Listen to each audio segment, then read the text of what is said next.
Hello, everyone. This is Mark Plaster, Senior Executive Editor of Emergency Physicians Monthly, and you're listening to EP Talk, the place where ER docs kind of talk about things that are important to us. And my guest today is Mike Silverman, my longtime friend and author of Director's Corner, one of our editorial board members and my former boss. And he has made his name nationally famous through that column and the book of the same title. So I'm really pleased to have Mike one-on-one. I get to talk to him every month, but it's with the editorial board. So this time I like to pick his brain and on a particular issue that's important to me. But thanks for joining me, Mike. I know you have a busy schedule. Hey, thanks so much. It's always good to talk to you and have this kind of interaction. I never know what you're going to ask, but I'm sure we'll have a lively discussion. Well, I have a very specific reason to ask you. I mean, this is a general question that applies to a lot of people but this specifically applies to directors, okay? Mm-hmm. Because we're coming into the summer season, and you remember that I made my career off of being a locums and running around the country and helping people in staffing crises. And so we're coming out of the pandemic where everybody's staffing was slashed, and now it seems as though volumes are starting to come back up. Sometimes they're coming up very rapidly, and now we have the double whammy of the summer when everybody wants to be off. And we have the increased people are coming back to the emergency departments because now, quote, COVID is over. We know better than that, but that's the case right now. And I wanted to explore with you the concept of basically plussing up your staffing reserve. You know, it seems to me, and it's been 30 years since I was a director, so this is the reason why I'm throwing the question at you.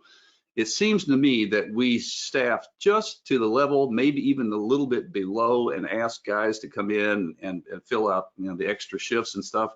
And I'd like to pick your brain on the idea of why don't we have 25% more than what we actually need on our staffing roster, so that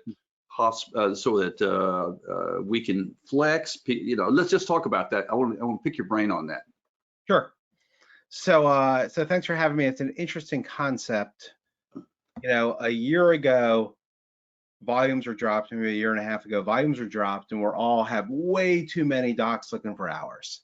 Yep. And we think 10 years from now, ACEP tells us we're going to be massively overstaffed with emergency physicians, and there's a crisis looming in terms of our staffing being overstaffed. But like you said, it seems like every summer you're either on vacation or working your butt off. I said the correct word on that, but working your butt off. And, I've been a director now more than 15 years, and it's the same no matter what happens. I have a bunch of people starting this summer, but they're not going to start till August 1st or later. Right. And my one or two that might leave are going to leave June 1st, so they can have a little bit of summertime. Right. And it just leaves me short in the summer. Yep. And it's crazy to me. Yeah.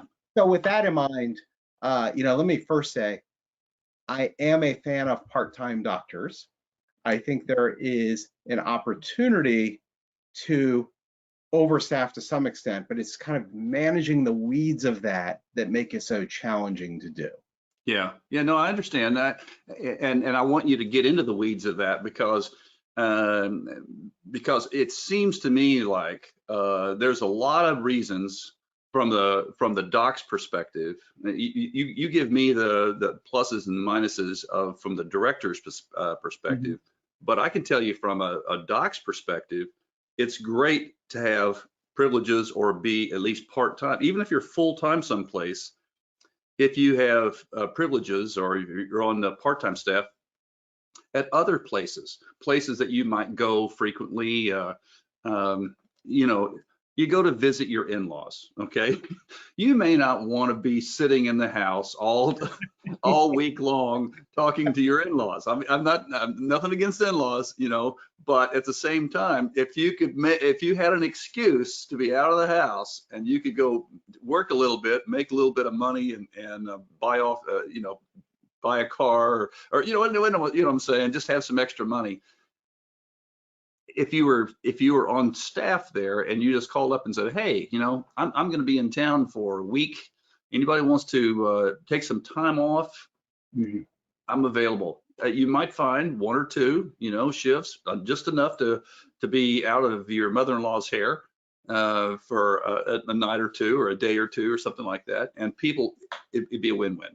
So And let's start with the concept. So as background, my first full-time job, and then even when I was a chair, I had part-time privileges at another site. I'm a believer in that. I like the idea of having privileges elsewhere. That Yeah. way, you get fired tomorrow, you might have a place to go work. That's right. And I worked early on. I probably worked 3 to 5 shifts a month at my part-time job, Yeah. so that I could have some extra income, pay off my loans, Yeah. work with residents, trauma center, all the reasons why you might want to have a different environment. The first challenge is, how do you kind of manage those schedules?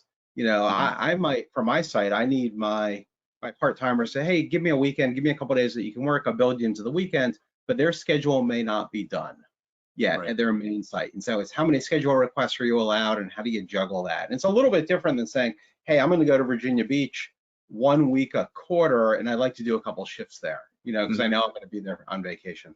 Sure. So I think that's one of the challenges, just how do you kind of block out your time? And I think another challenge is, particularly if you're in different groups, and I'll come back and talk about being in the same group in a minute, but if you're in different groups, are there, requirements for this hospital? What extra homework do I have to do to maintain my privileges at this site? What, the stroke CME may be different. I might need ATLS and I don't need it at my other site. How much extra stuff are you getting there? So on the personal level, I think it's a little challenging. And I think there's also, there has been a change in how much people want to work. I think 20 years ago, I think we worked a lot more than most of my new docs want to work now, in terms of numbers of shifts. Yeah. And so they're not necessarily looking for, hey, I want this part-time gig, I'm going to pick up a couple shifts. Yeah. So I think those are some of the obstacles we're dealing with, and we'll talk about. Let me talk about So I work for a group that runs a bunch of emergency departments in Northern Virginia and the DC metro area, and everybody is cross-credentialed at least one other site, so that if there is disaster among a staff, you have that flexibility to kind of flex up. I have one of our sites nearby is short going into the summer. I have several providers that are credentialed there, and they got the request, hey, are you interested in going over and picking up shifts? Sure. But even in their mind, it might be a different EMR. It's going to be new nurses that you don't really know. And a lot of people don't have that mentality that you had, that made you such a successful locums, of being able to go in, flex with everything, and take over. So I think there's some personality nature involved. There's the comfort of being in your own place. There's the kind of additional hassle factor of scheduling. Right. It doesn't mean that I have a couple PRN people who work pretty regularly for me. I'd like to have a couple more who can help absorb some of that mix. Yeah. But it's a challenge. Well, I'm in the process really of trying to convince directors like yourself to take the extra time and effort to have not just 1 or 2, but maybe 20%. And I think that when you schedule everybody, well, I want to step back just a second and address something you were talking about. One of the reasons why people go into emergency medicine is to have time off.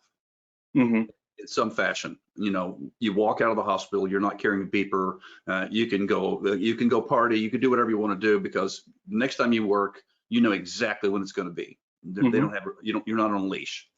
And the other aspect of emergency medicine that was actually more in vogue when I went into training years and years and years ago was that you could either work a whole lot, and make a boatload of money, or you could work a lot less and have a lifestyle that was a little bit more enjoyable. And so the idea of exactly how many hours were required or expected was pretty flexible in emergency medicine. And that was really attractive to me, and it's attractive to a lot of guys or women as well, who want to be able to flex in and flex out of their career. And so I'm sort of trying to talk to directors and say, let's be realistic about how rethink staffing, the idea of what full-time is, maybe, and do some formulas that are hour dependent. If somebody says, I only want to work 50% of the time, I only want to work 85% of the time, instead of forcing that square peg in a round hole, just say, okay, that's how many we've got. And when you hit that number, you're fine. And if we've got more people than that, it's almost like rotating staffing, where you staff up as much as you're the first people that are in line, you're full timers, and they have an expectation that I'm going to get 40 hours, 160 hours this month. And then after that, it goes to the pool. And then the pool then is able to step in. Now, absolutely, you're right. They have to have the kind of mentality that I had when I was a full-time locums. I could walk into a place and say, where's the coffee pot? Where's the toilet? Which staff member should I coddle to? Should I be very careful about, and that sort of thing. And where's the charts? What's the chart flow? And and you're right. So especially if it's an EMR that you're not familiar with, that's a whole different ball game. If you walk in and you go, can't find, I don't know how to order anything here. That becomes a handicap. But if you say this is if there's an orientation to your EMR that everybody has to do on their own time, so that they can ramp up and speed up to use your EMR, then maybe that's not such a big problem. Obviously, the medical staff or the medical staff won't know who that guy is. But it was funny. I found as a locums, I went to some places that I was there enough that they thought I lived there, and and no, I don't. I'm sorry, I don't live in Joplin, Missouri. Right. Right. So you raise interesting points. We use Epic at my site. I feel that I could comfortably go to another place that uses Epic, particularly if there's Dragon, and get through the day. I think there is an investment of time. So if you are a physician who's looking for more free time and a little bit of control over your schedule, and you say, hey, I'm going to get privileges at 5 sites, and I'm going to try to give each of them 2 or 3 shifts a month so that I can control my schedule a little bit better, do what I want to do in my free time. I think you can do that, but for each of those sites, there's the investment of paperwork getting credentialed, there's the investment of the orientation process, whatever that is, but it will include, probably several hours of online training for the EMR, and other things, probably an orientation shift or 2. So there's a big time commitment. So the payoff has to be, you have to be thinking kind of a long-term game of 6 months from now, I'm relatively comfortable in each of these sites. I'm giving their scheduler my availability, and I'm doing these shifts. I have a couple APPs who schedule that way. They work at a variety of sites, and they kind of give us their availability, and they work as much or as little as they want, and they get control over their schedule that way. And I think that is a really nice option that is not as common among docs that I'm seeing now as I think it was years ago. Yeah. I will say that on the director side, and just kind of throw this out there, I'm currently going through my OPPE credentialing process. So that's the ongoing professional practice evaluation that we have to do every 6 months to satisfy Joint Commission requirements that I'm checking off that my docs are qualified or in my APPs are qualified. And so for my people that I don't have enough data on, so my part-timers who maybe did 3 shifts in 6 months and don't have a big enough N, I'm now stuck trying to get their current medical director or someone else to sign off on them. Gotcha. And so that's added literally 2 hours to my week over the past week of trying to just navigate, because I have a lot of part-time credentialed people because they're cross-credentialed from other sites within my group. But It's just an extra headache as a medical director as to, all right, what am I doing now? I don't even have, one of the guys, he got credentialed right for the pandemic. He's never worked a shift for me because we were overstaffed. I don't even have an active email for him. Well, okay, yeah. So there's the director side of this as well, and you need part-timers who are going to come in and kind of live the mission and vision of the hospital and patient care and care about the metrics, and so for my part-timers that do work regularly, they get it, they know what we're talking about, and it's a good fit. A mass casualty incident can strike anywhere, even in the smallest town. Is your emergency department ready? It's a sobering question. The Center for Emergency Medical Education can help you prepare. Join us from September 7th through September 9th in Tampa, Florida for live mass casualty incident training designed just for rural and community hospitals. Immerse yourself in 2 days of realistic, action-packed, high-volume scenarios and an optional half-day hands-on procedural skills pre-course. Identify the resources, personnel, equipment, and procedures your hospital would need to respond effectively to a mass casualty incident. Learn new skills through hands-on training at the University of South Florida's Center for Advanced Medical Learning and Simulation, a state-of-the-art world-class facility. This mass casualty incident course is designed for emergency department physicians, nurses, and advanced practice providers who work at rural or community hospitals. Continuing medical education credits are available for physicians. Learn more and register online at ceme.org. That's ceme.org. I want to throw another idea at you, another way of looking at this. Okay, being at my age, at the end of my career, my clinical career, there are a lot of guys that, both from a director standpoint, you would like to see go. Okay, they're ready to go, and maybe they don't go as in leave medicine. Yes. Okay. We're just gonna say it. Okay. You're outlived your usefulness here, or you're and you may have thought that about me. You never know. I'm not gonna ask you. But nevertheless, there is a certain number. We're talking about a manpower issue here, and there's a certain number of people in the group that really need to back off, would like to back off, or maybe need to be prepared when they walk in the door and say, I'm done, and I'm just not going to do this anymore. And instead of giving you 6 months, because you know how long it takes to get somebody in there, as you say, credential, find the right guy, that sort of thing.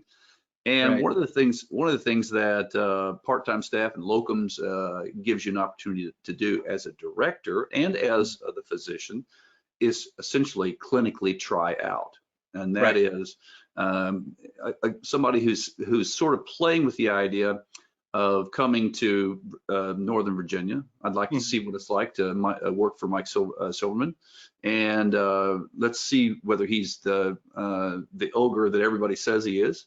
Exactly. Find out because you can't determine those sorts of things on a weekend interview. You can't. Right. No, I agree with you completely. So let's go back to the older docs who they're leaving in the next 6, 12, 18 months. They're going to retire, and they like working. They like having the paycheck.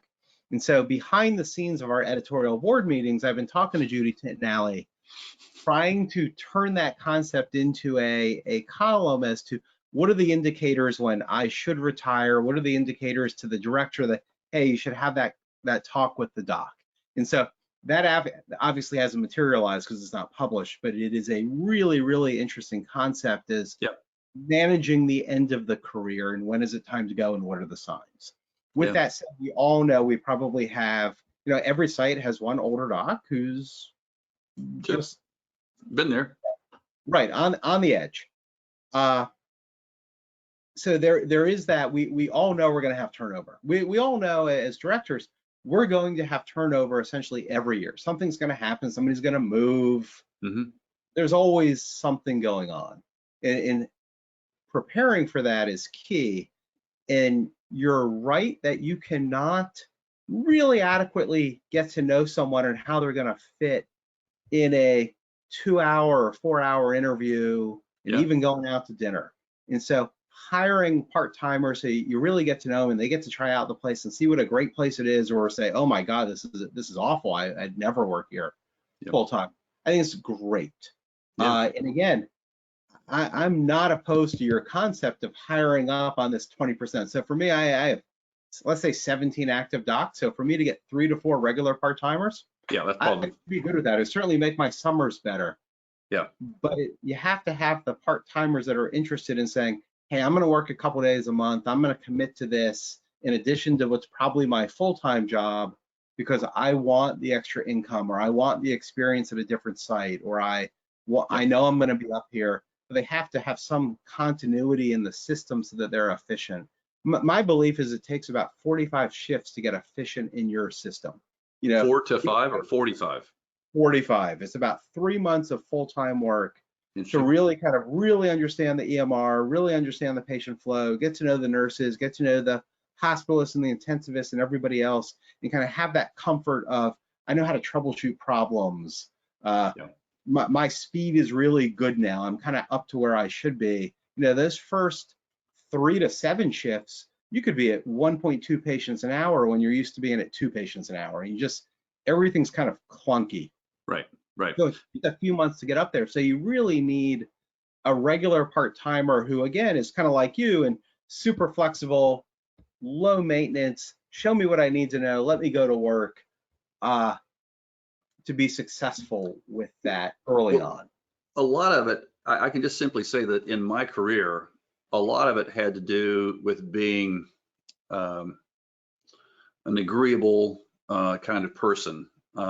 You had to put on your game face that you're serious, you're not in here to play, in here to work, but at the same time, I want to work with you. And it's where I really discovered how much the nursing staff can be a bunch of sharks in a feeding frenzy if you mess with them. If you have to have agreeable nurses who are going to support you, or you're going to die. You are just going to die. And so I think that part of my success over the years was that I was very sensitive to that. And as a result, I always got a tremendous amount of nursing support. If I didn't know how to do something from a transfer, call a helo, call what's the setup here? Do we call EMS to transfer them to the landing zone, or what do we do? And so I always got a lot of very generous nursing support from that standpoint.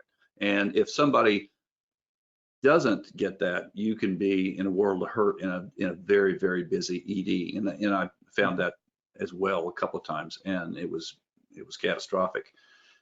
It does speak to the fact, though, that the quote orientation period has to be a lot more specific than along the lines of what you just said.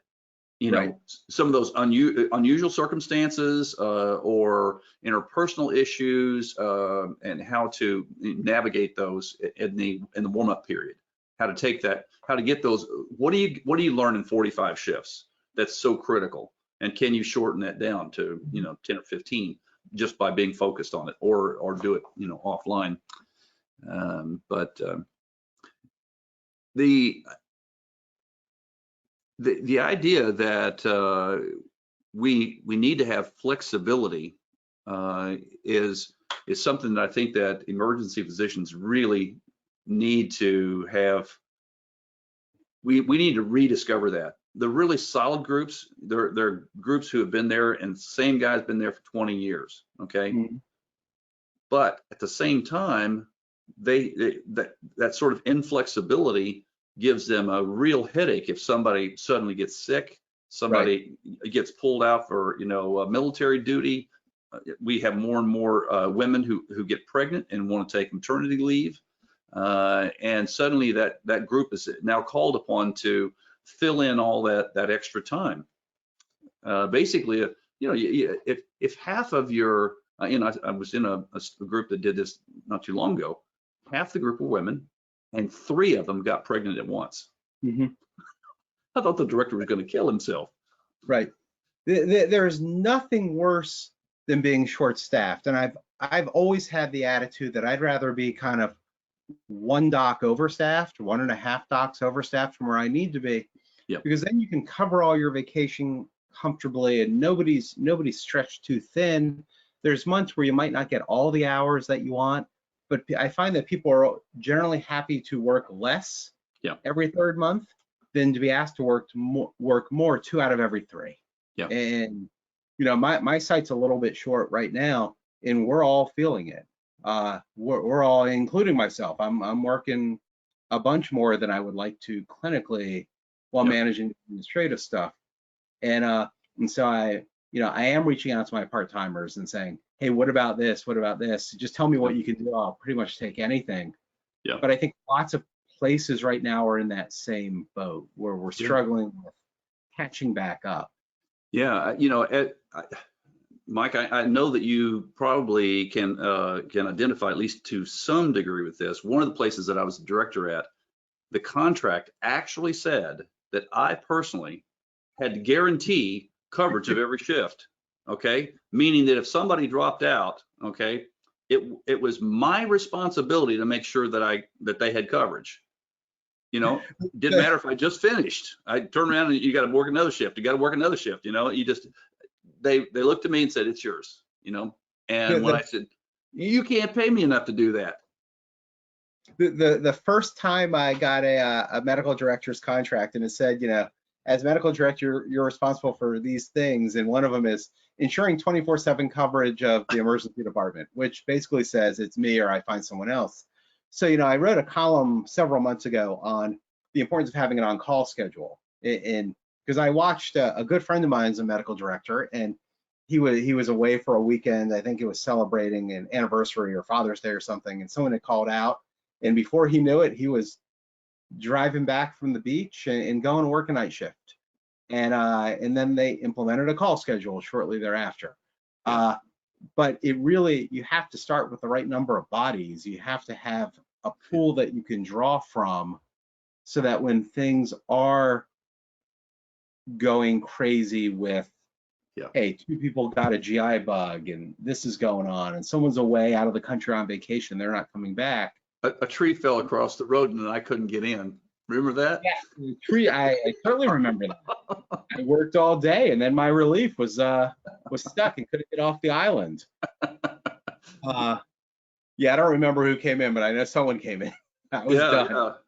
Well, otherwise, and it goes all the way back. The very, very first time that I did a locum shift, I decided that I was going to try to see what was out there. And I sent out a whole bunch of faxes. This was almost 35 years ago. Sent out a bunch of faxes in Delaware. I'm not going to say where it was, but and saying that I was available to do locums work. Within 30 minutes, I got a call, and they said, we can do the schedule, we can do the credentialing on an emergency basis. Can you possibly work tomorrow morning? This was at 2 o'clock in the afternoon or 11 o'clock noon. And I said, sure, I'll be down there 7 o'clock in the morning. About an hour later, I got a call back, and they said, is it possible that you can come tonight? Which revealed to me that not only did they not have anybody for tonight, they didn't have anybody for tomorrow at 7. Right. Okay. Right. And I went down there and I told the schedule this. I said, okay, if you don't call me by 5 o'clock to tell me who's coming in for me at 7 o'clock in the morning, I'm going to call the radio station and tell them that the ER is closed. Okay. That's kind of Making friends. yeah, I said I'm not doing it 24 at this place. This is not possible. I'm not going to be able to do that. And it was a continuous working environment. You thought you can sit down and cruise through the night, because I didn't. Right. And sure enough, they called me at 5 and said, we're flying a guy in from Michigan to take the 7 a.m. shift. And he arrived, came walking in. And you know what? He was the owner of the group. That was it was a contract group, and he was the owner of the group, and he lived in Michigan. And he flew in. He was just happy. He was happy he didn't have to work the night shift. Yeah, so to kind of put it in some perspective, I think on the director side, I think most of us are in favor of having some part-time people we can go to. It creates some additional headaches in terms of OPPE and orientation and managing people and making sure that they kind of understand what's going on and are with the program. Yeah. But I think it's worth it for all the things you pointed out in terms of being able to kind of get staff and give people breaks, and we're all short. I think on the provider side, on the doc side, it's, am I interested? Is there benefit in me working in another place? Am I getting something clinically out of it? Is it just an exit strategy that maybe I like it? Is it a way to break up my vacations? Because I know I'm going to go to the beach a bunch this summer. Maybe I should be doing a shift a week down at the local hospital. Yeah. Make some money and keep me from eating so much and getting sunburned. Yes. So, I was at, I'm a sailor, and one of my favorite harbors is Nantucket. I can't afford to rent a house there, but I can sail the boat in there and stay on board the boat. And so one summer we actually were planning to be there 3 weeks actually in August. And that's what you can do when you're semi-retired. And so I rolled in there, and I happened to be in I think it was a grocery store, and I saw this guy. I chatted up with everybody and I asked him what he was doing. He said, "Well, actually, I'm here on a working vacation. I'm going to work at it's called the Cottage Hospital in Nantucket, and it's a fair-sized place actually." And I said, "What are you going to be doing there?" He said, "Well, I'm working in the ER." And I said, "What do you do? Are you an ER doc normally?" No, I'm a cardiologist. Oh, wow. And I said, "Really? You're gonna come in and work in the ER as a cardiologist?" And so I just paid attention, and knowing that it's an island, okay, and there's no backup out there, okay. All you have are helos taking the serious patients off. Well, we had some bad weather, okay, and so I happened to run into him at the end of the week at the grocery store again, I think.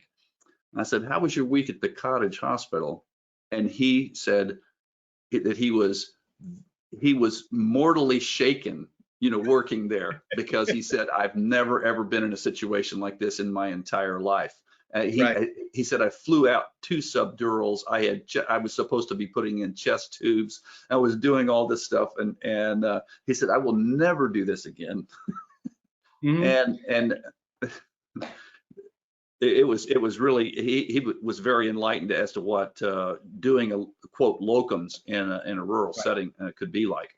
But I encourage the guys who have worked in settings where they have lots of backup to go out and spend a time in a rural setting. You want to talk about real emergency medicine? Right. That can be an eye opener.